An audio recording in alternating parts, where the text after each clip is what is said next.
Hello বন্ধুরা, good morning. আজকে সকাল সকাল আমি মর্নিংয়ে বেরিয়ে পড়েছি আর এসে দেখছি একটা শালিক পাখি উড়োতে পারছে না। আমাদের যেটা গরু রাখি সেখানে আছে আর একটা উপরে আছে, ওকে দেখছে।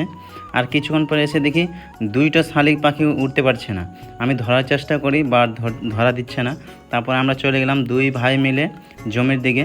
এখানে একটা বাঁশ পড়ে আছে, এটাকে টপকে আমরা দুই ভাই মিলে চলে গেলাম লঙ্কার গাছগুলো দেখতে। আর ওই ভাইটা কিন্তু আমাদের লঙ্কা তুলতে আসে মাঝে মাঝে, তার জন্য বলছি চল লঙ্কার গাছগুলো দেখে আসি কবে তোলা হবে। আর যেতে যেতে দেখছি একটা গরু আমাদের ধান সব খেয়ে নিয়েছে সাইডে। তো এই গরুটা বেশ কয়েকদিন ধরে আমাদের জ্বালাচ্ছে, বাবাও বলছে। আর এটা কিন্তু আমাদের গ্রামেরই একজনের গরু। আমাদের লঙ্কার গাছের অবস্থা শেষ, পুরো ধসা হয়ে পুরো মরে গেছে গাছগুলো। আর একটু শুধু লঙ্কা বেরোবে, আর বেশি হবে না। তো এই লঙ্কার গাছগুলো দেখে আর দুদিন পরে হয়তো লঙ্কা তুলবে। আর এই যে গরুটা এই বেড়াটাকে ভেঙে দিচ্ছে আমাদের, খুব বদমাস। তো এরকম যদি না গরু পুষতে পারে তো গরুটা বিক্রি করে দেয়।